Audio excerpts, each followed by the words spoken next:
Hello traders and welcome back to forex cult. अगर channel पे new हो तो बताता चलूँ, फॉरेक्स कल्ट एक solo podcast style educational channel है जिस पे मेनली फॉरेक्स से रिलेटेड क्वालिटी कंटेंट आपको मिलेगा।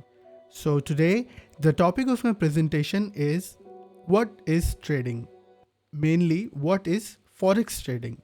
क्योंकि ये चैनल फॉरेक्स से रिलेटेड है तो इसलिए हम बात भी ज़्यादा फॉरेक्स के ऊपर ही करेंगे। Forex is a skill, period. Forex एक स्किल है और ये एक प्रॉपर बिजनेस है।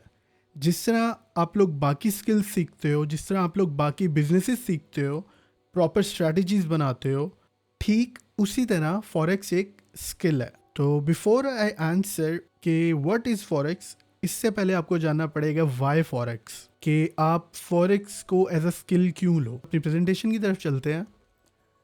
सो why trading as a skill, ठीक है। इस चीज़ को आंसर करने के लिए अब ये तो हमने इस्टेब्लिश ऑलरेडी कर लिया है कि फॉरेक्स जो है या फॉरेक्स ट्रेडिंग जो है ये एक प्रॉपर स्किल है, एक प्रॉपर बिजनेस को लेके चलेंगे। और मुझे लगता है कि ये it's the only way to make money online these days, ठीक है। लेकिन फॉर द आर्ग्यूमेंट सेक मैं इसको कंपेयर कर लेता हूँ जो टॉप स्किल्स जो मैंने निकाल के यहाँ पे रखी हुई हैं 2023 कमिंग इनटू 2024, जो टॉप स्किल्स हैं, best of the best skills ये हैं, ठीक है, जिसके अंदर आप पैसे बना सकते हो ऑनलाइन। ज़रा टॉप 2 को आप छोड़ दो फॉर टाइम बिंग, और ज़रा नीचे वाली स्किल्स पे हम ज़रा एक बार बात कर लेते हैं। कोडिंग हो गई, एसईओ हो गई, digital marketing, web development and so on. अब इन स्किल्स में और ये जो टॉप 2 स्किल्स हैं इसके अंदर एक की डिफरेंस है। ये जो नीचे वाली स्किल्स हैं इन सब को पहले आपको सीखने के लिए कुछ टाइम चाहिए। आपको 1-1.5 साल लगेगा, 2 साल लगेगा, आप इन सारी स्किल्स के अंदर जो है वो आप महारत हासिल करोगे। फिर इन स्किल्स को बेचने के लिए फ्रीलांस प्लेटफॉर्म्स होते हैं, जैसे फाइवर हो गया, अपवर्क हो गया, और इस तरह के जो बाकी और हैं, आपको उनके ऊपर इसको बेचना सीखना है। फिर आप वो सीखोगे, चलो आपने वो भी सीख लिया। अब जब ये सारा कुछ सीख लिया उसके बाद अब आपके पास कभी काम है, कभी काम नहीं है, कभी काम है, कभी काम नहीं है। इन स्किल्स के अंदर ये मुझे एक बहुत बड़ा ड्रॉबैक लगता है। आप इनकम स्ट्रीम तो इसे कह सकते हो, लेकिन एक स्टेबल इनकम स्ट्रीम ये चीज़ नहीं है। और जो दूसरी सबसे बड़ी बात, इन सारी स्किल्स के अंदर आप सोते हुए पैसे नहीं बना सकते, करेक्ट। अब बात कर लेते हैं इन 2 स्किल्स की, ट्रेडिंग और YouTube/कंटेंट क्रिएशन। अगर आपने ये 2 स्किल्स सीख ली, आपको सीखने में इसके अंदर भी 5-6 महीने लगेंगे मोस्ट प्रोबेबली। अगर आपने ये स्किल्स सीख ली तो आप ठीक उसी दिन से आप पैसे भी बना सकते हो, और इन 2 स्किल्स में आप अपने बॉस हो। आपको ये स्किल सीखने के बाद किसी के पास जाना नहीं है काम लेने के लिए। जिस तरह यहाँ पे आपको फ्रीलांस वेबसाइट्स पे जाना था, या फिर आपको जॉब ढूंढनी थी और फिर आपकी वहाँ से पे लगनी थी, 9 to 5 काम करना था और फिर आपके पास पैसे आने थे। इन 2 में वैसा कुछ नहीं है। यूट्यूब जो है वो आप पैसिव इनकम के लिए बहुत अच्छी चीज़ है। मैं बहुत ज़्यादा पसंद करता हूँ यूट्यूब को as a passive income stream. बहुत प्यारी चीज़ है। अपने अंदर देखो और अपने अंदर से एक टैलेंट ढूंढ के निकालो, उस टैलेंट को YouTube के ऊपर लाओ और सबको दिखाओ वो टैलेंट, और आप अपने YouTube से एक पैसिव इनकम स्ट्रीम बना सकते हो बहुत आराम से। अब ट्रेडिंग की बात कर लेते हैं। ट्रेडिंग को इन सारी स्किल्स पे एज क्यों है? ट्रेडिंग को इन सारी स्किल्स पे इस चीज़ का एज है कि ट्रेडिंग स्केलेबल बहुत ज़्यादा है। आज अगर आप छोटे से स्टार्ट कर रहे हो तो कल को आप इसे बहुत बहुत बहुत ज़्यादा स्केलेबल कर सकते हो। मैंने ऐसे ट्रेडर्स भी देखे हैं जो एक एक ट्रेड में $1 मिलियन लेके आते हैं। इसलिए मुझे ये टॉप 2 स्किल्स जो हैं वो बेहतरीन लगती हैं। ऐसे यूट्यूबर्स भी हैं जो एक एक वीडियो से $1 मिलियन बनाते हैं, और इसके अंदर आपको किसी के पास जाना नहीं है, किसी से कोई काम नहीं मांगना, आप अपने खुद के बॉस हो, आपके सोते हुए में भी दोनों में पैसे बनते हैं। इन सारी चीज़ों में ऐसा कुछ नहीं है। सो मेरे नज़दीक जो है ये रैंकिंग है, ट्रेडिंग और कंटेंट क्रिएशन यूट्यूब टॉप 2 पे रैंक करते हैं, बाकी सारी चीज़ें इसके नीचे रैंक करती हैं। मेरी रैंकिंग का एक ही जो है ना वो बेस है कि कोई ऐसी स्किल बताओ मुझे जिसके अंदर सोते हुए पैसे बने। आप सो रहे हो, आराम कर रहे हो और आपके पैसे बन रहे हैं, वो ये दोनों हैं। So moving on, what is forex trading? Back to our favourite topic. अब तक हमने ये इस्टेब्लिश कर लिया कि ट्रेडिंग एक स्किल है, और ट्रेडिंग जो है वो बाकी सारी जो स्किल्स हैं उन सब से बेहतर है। ट्रेडिंग के अंदर भी टाइप्स होती है ना, आपके पास डिफरेंट टाइप की ट्रेडिंग होती है। आपके पास क्रिप्टो ट्रेडिंग है, स्टॉक ट्रेडिंग है, ऑप्शंस ट्रेडिंग है, फॉरेक्स ट्रेडिंग है, आपके पास बॉन्ड ट्रेडिंग है, ETF ट्रेडिंग है, ठीक है, इस सब के अंदर जो बेस्ट है वो फॉरेक्स ट्रेडिंग है। सही है, बेस्ट किस लिहाज से? बेस्ट डॉलर बनाने के हिसाब से। आसान किस में है डॉलर बनाना ट्रेडिंग करके, वो मार्केट जो है वो है फॉरेक्स। फॉरेक्स मेरे नज़दीक एक अल्टीमेट मनी ग्लिच है। It's like an ATM machine. आप जाते हो एटीएम मशीन में से पैसे निकाल लेते हो, ठीक उसी तरह आप फॉरेक्स मार्केट में जाओगे और वहाँ से पैसे निकाल के ले आओगे। ये आपका बिजनेस मॉडल है। जैसे F1 रेस कार होती है, फॉर एग्जांपल मैं एक बंदा है उसको बोलता हूँ यार आपको गाड़ी चलाना आती है? वो बोलता है नहीं भाईजान मुझे तो गाड़ी चलानी नहीं आती। तो मैं उसे कहता हूँ बस ठीक है यार, आप कल जा रहे हो F1 रेस कार का इवेंट हो रहा है, वहाँ पे फार्मूला 1 कार है, वो उसको उसमें आपने बैठना है और उसको रेस करना है क्रॉस द ट्रैक। अब वो बंदा उसको जिसको गाड़ी भी नहीं चलानी आती, वो जब रेस करने जाएगा तो क्या आउटकम होगा? मोस्ट प्रॉब्ली वो बहुत बुरी तरह हारेगा या मोस्ट प्रॉब्ली उसका एक्सीडेंट हो जाएगा। तो ठीक फॉरेक्स भी इसी तरह है। अगर आप फॉरेक्स में बगैर प्रिपरेशन के जाओगे, बगैर कुछ सीखे जाओगे, बगैर कोई स्ट्रेटजी बनाए जाओगे, बगैर कोई प्लानिंग के जाओगे, बगैर किसी डिसिप्लिन के जाओगे, तो आपका आउटकम ठीक उसी तरह होगा जिस तरह मेजॉरिटी ट्रेडर्स का होता है। और उसके बाद वो बोलते हैं यार फॉरेक्स जो है वो बहुत रिस्की है, फॉरेक्स जो है उसके अंदर बंदा फेल हो जाता है एंड ब्ला ब्ला ब्ला। तो ये एक बहुत बड़ा रीज़न होता है मेजॉरिटी अवाम के फेलियर का कि वो एक फॉरेक्स को एक बिज़नेस की तरह नहीं लेते। उसके अंदर जिस तरह बाकी बिजनेसेस में आप प्लानिंग करके जाते हो, उसके अंदर आप प्लानिंग करके नहीं जाते और फिर वो फेलियर का रीज़न बनती है। वर्ड फॉरेक्स जो है वो कॉम्बिनेशन होता है दो वर्ड्स का, फॉरेक्स प्लस एक्सचेंज। मतलब आप एक करेंसी से दूसरी करेंसी में एक्सचेंज कर रहे होते हो।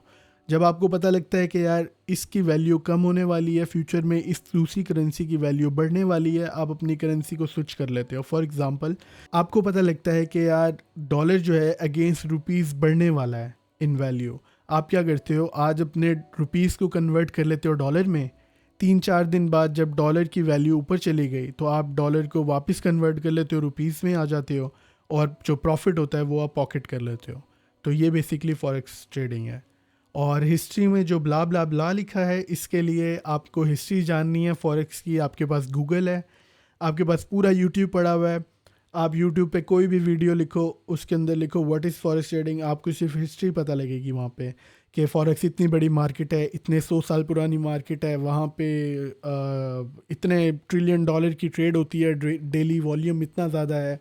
यानी कि बेसिकली सारी यूज़लेस इन्फॉर्मेशन जिसका कोई फ़ायदा नहीं है, लेकिन सही है आपको अगर जनरल नॉलेज अपना बढ़ाना है तो आप ज़रूर जो है आप इसकी हिस्ट्री के ऊपर रिसर्च कर सकते हो।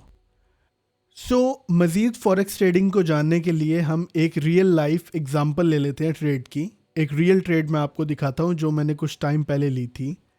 ठीक है, ये इसका बिफ़ोर एंड आफ्टर है। पहले हम बिफ़ोर को देख लेते हैं। गोल्ड की ये ट्रेड है, गोल्ड का ये चार्ट है। इसके अंदर जो वाई एक्सिस है, जो वर्टिकल है, इसके ऊपर गोल्ड की प्राइस चल रही है और एक्स एक्सिस पे टाइम चल रहा है। ठीक है, अब इस चार्ट के अकॉर्डिंगली ये एक प्लान ट्रेड है कि जब गोल्ड की प्राइस 1903 पे आएगी तो मैंने सोचा कि मैं यहाँ से बाय करूँगा गोल्ड को, और जब इसकी प्राइस 1926 पे जाएगी तो मैं गोल्ड को सेल कर दूँगा।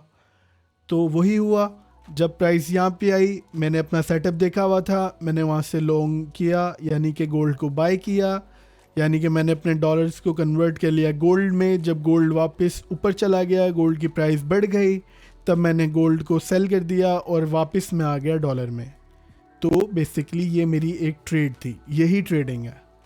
अब इसको एक और एग्जांपल से समझा देता हूँ मैं आपको। ये यूरो यूएसडी की एक चार्ट है, ये मैंने अपनी जर्नल में से एक यूरो यूएसडी की ट्रेड निकाली है। ये बिफोर है, इसका रियल लाइफ चार्ट है ये। अब इसके अंदर सेटअप क्या कहता है, मेरा एनालिसिस के बाद सेटअप कहता है कि जब यहाँ पे यूरो यूएसडी आए तो you are suppose to sell it. आप यहाँ से इसको सेल करोगे, इनवैलिडेशन अपनी यहाँ पे रखोगे और इसका सेल का टारगेट जो है वो इस प्राइस पे होगा, इस प्राइस पे होगा। और जब ये सेल का टारगेट अचीव करेगा तो वहाँ से आप बाय करोगे और बाय की इनवैलिडेशन ये होगी और बाय का जो प्रॉफिट टारगेट है वो ये होगा। सही, अभी हम इसका आफ्टर देख लेते हैं। तो आफ्टर में क्या हुआ, यूरो यूएसडी आ रहा था, इसने वीक एंट्री की, हमें सेल में इनिशिएट किया और सेल के टारगेट अचीव हुए, फिर हमने बाय ट्रेड एंटर की और बाय के टारगेट अचीव हुए। सही, तो ये बेसिकली ट्रेडिंग है। अच्छा, इसको मैं थोड़ा सा रिस्क पॉइंट ऑफ व्यू से भी ट्रेड को एक्सप्लेन कर देता हूँ। अब एक मिथ बनी हुई है कि फॉरेक्स जो है यार बहुत रिस्की है and इसके अंदर पैसे डूब जाते हैं एंड ब्ला ब्ला ब्ला। तो इसके ऊपर ज़रा बात कर लेते हैं। फॉर एग्ज़ाम्पल अब ये ट्रेड जो है ये स्ट्रक्चर कैसे करूँगा मैं। फॉर एग्ज़ाम्पल मेरा अकाउंट जो है वो $1000 का है, ठीक है।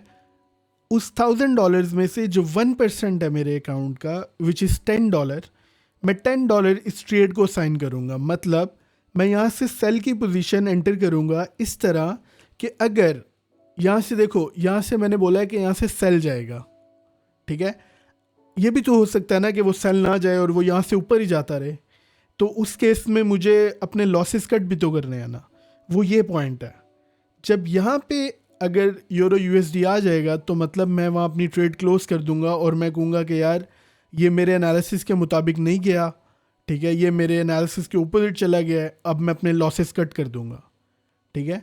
अब मेरा रिस्क पहले से डिफाइंड है $10 का, जो कि मेरे अकाउंट का 1% है। जब मैं यहाँ से ट्रेड में एंटर करूँगा, अगर यहाँ पे आ गई प्राइस तो $10 का लॉस हो जाएगा मुझे, यानी कि ये मेरा रिस्क है। कितना रिस्क है मेरा? $10 का, जो कि कितना है 1% मेरे अकाउंट का।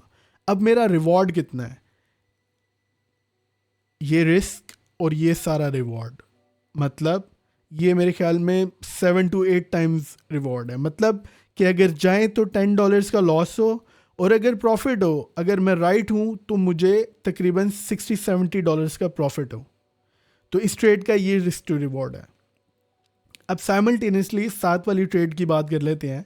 अब क्योंकि मैंने रिस्क अपना फिक्स किया हुआ है 1%, अब मैंने फिर 1% का रिस्क लिया कि अगर ये यहाँ से यहाँ पे टच हो जाए ग्रे एरिया को, जो कि मेरा स्टॉप लॉस लेवल है, अगर टच हो जाए तो मैं -10 हो जाऊँ अपने अकाउंट में, यानी कि -1% हो जाए मेरा।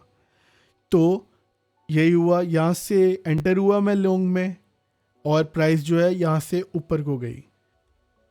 जब यहाँ पे प्राइस आई मैंने अपनी लॉन्ग इनिशिएट की और जो प्राइस है वो यहाँ से ऊपर गई। ये I think 1:20 risk to reward की ट्रेड है। मतलब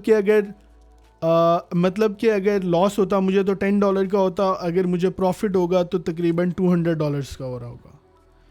इसको बोलते हैं रिस्क टू रिवॉर्ड। तो हमारा number 1 plan being a trader है कि हम एक स्ट्रैटेजी बनाएं। अब स्ट्रैटेजी क्या होती है? एक वर्किंग स्ट्रैटेजी ये होती है कि आप प्लान करते हो अपने एक्शन इस तरह से कि आपका जो आउटकम है वो पॉजिटिव आए। अब ट्रेडिंग में आपको स्ट्रैटेजी इस तरह से बनानी है कि आप जो है प्रॉफिटेबल ट्रेडर बन जाओ, ठीक है। अब उसके अंदर सबसे पहली चीज़ आती है ट्रेडिंग प्लान, कि आपने क्या ट्रेड करना है, कब ट्रेड करना है, कब ट्रेड नहीं करना, कौन सी चीज़ आप ट्रेड करोगे, कितनी ट्रेड करोगे। सेकंड पे आपके पास आता है ट्रेडिंग मॉडल। अब ये जो आप देख रहे हो ये एनालिसिस जो हुआ है ये ट्रेडिंग मॉडल है। अब ये जो आप देख रहे हो ये एनालिसिस हुआ है ये ट्रेडिंग मॉडल है, ठीक है। तो आपके पास ट्रेडिंग मॉडल आ गया। ट्रेडिंग मॉडल में हम आगे डिस्कस करेंगे, मेरे पास काफ़ी ट्रेडिंग मॉडल्स हैं, मैं वो सारे एक एक करके आप लोगों को समझा दूंगा। थर्ड पे आपके पास आती है बैक टेस्टिंग। अब बैक टेस्टिंग में क्या होता है, जो आपने ट्रेडिंग प्लान बनाया है कि आप क्या ट्रेड करोगे, कब ट्रेड करोगे, जो आपने मॉडल बनाया है कि क्या कंडीशंस पूरी होंगी तो आप ट्रेड में एंटर करोगे, इस सिस्टम को आप टेस्ट करते हो और आप देखते हो कि यार अगर फॉर एग्जांपल मैं 100 ट्रेड्स लेता हूँ, 100 ट्रेड्स लेता हूँ, तो उसमें से मेरी कितनी ट्रेड्स जो हैं वो विन करती हैं, कितनी ट्रेड जो है उसमें मैं लॉस होता हूँ, लूज़ करता हूँ। तो वो आपका बैक टेस्टिंग रिज़ल्ट होगा, ठीक है। उस बैक टेस्टिंग रिज़ल्ट के बेस पे आप रिस्क मैनेजमेंट करोगे अपनी, कि आप अपने अकाउंट का कितना पोर्शन जो है इस ट्रेड को अलॉट करोगे, एक ट्रेड में आप अपने अकाउंट का कितना % यूज़ करोगे, ये सब कुछ रिस्क मैनेजमेंट में आता है। इसी के साथ ही वीडियो को मैं कंक्लूड करता हूँ। अगर अभी तक आप वीडियो को देख रहे हो और आपको कंटेंट पसंद आ रहा हो तो do like and subscribe. I will see you in the next video. Till then, piece.